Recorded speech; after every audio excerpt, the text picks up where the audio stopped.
What if the pain is too intense to ever get over it? Said Oliver. Welcome to the Self-Belief Chief podcast. You're here with David Holman.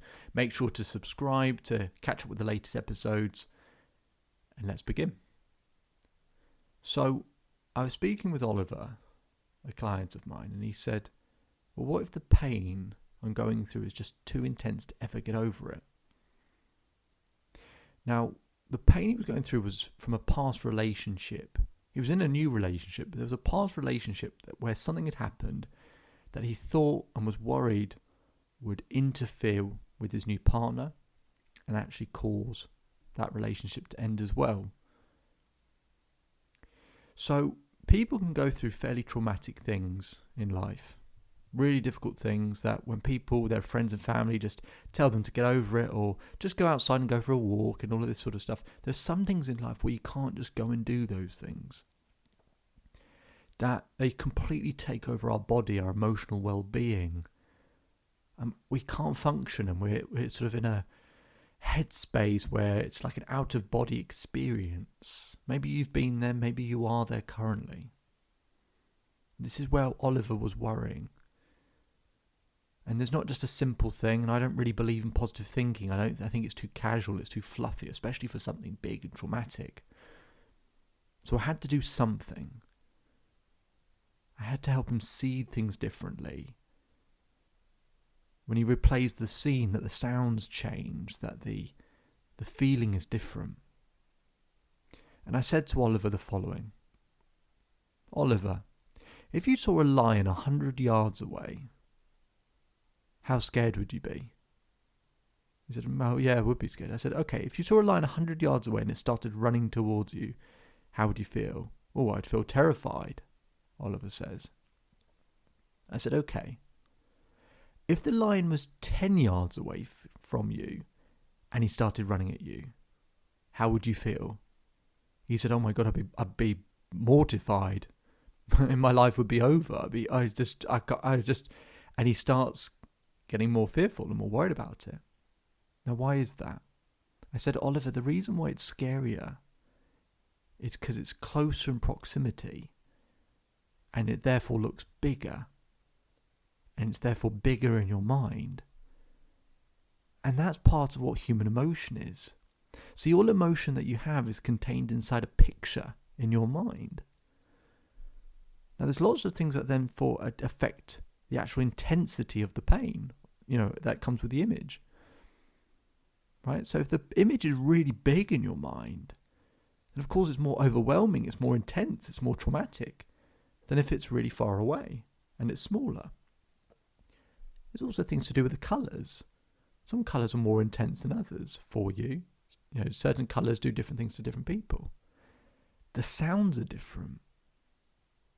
Right? An intense sound compared to a completely different sound. When the feeling is different.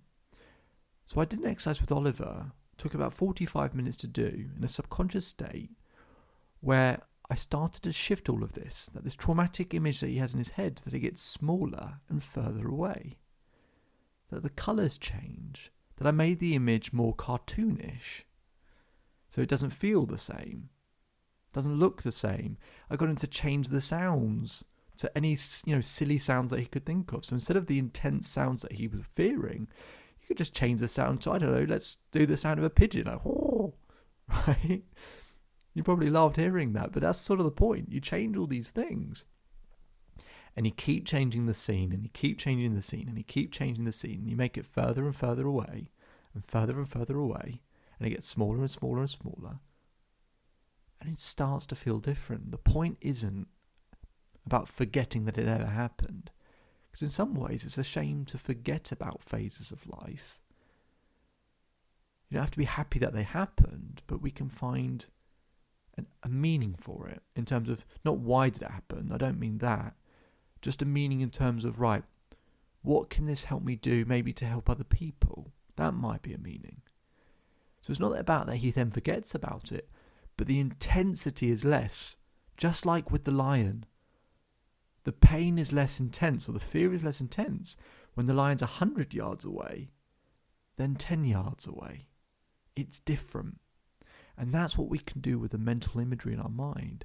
So we can start to play with these images and sounds and colours and everything else so that the intensity drops significantly, and therefore gives Oliver that freedom to then operate and enjoy his new relationship. What did he say after we did that exercise for about 45 minutes? He said, David, it feels different. I can't see it the same way. The tension around my neck and shoulders is looser. It's been there for years. He's got a big smile on his face because, yes, maybe he'll never forget that it happened, but it's been changed so much, that memory, that he can't see and feel it the same way anymore. And just to prove why this stuff works, when they do studies on things like eyewitness testimony, they find that our memories of something actually change by a year later after it happens, actually changes by up to 75% from what actually happened. So it's actually not difficult to change these images we have in our head and change the imagery. And I call it scratching. Imagine if you play a record and you scratch the record, it changes the sound. But if you scratch the picture in your mind, it changes how you feel. I've loved this exercise, and it's helped me personally a ton with some really difficult things that I've been through in my life, and hopefully can do the same for you. So I want to invite you, if you want to visit the Self Belief Chief website, or we'll put it in the description. You can schedule a call with me if you want to. It'll be a free call to discuss what this would actually look like for you and how we can try and create that change for you. Then it'd be fantastic to hear from you. My name is David Holman. Remember to subscribe to the podcast for more episodes. Share your favourite ones. And I'll speak to you again very, very soon.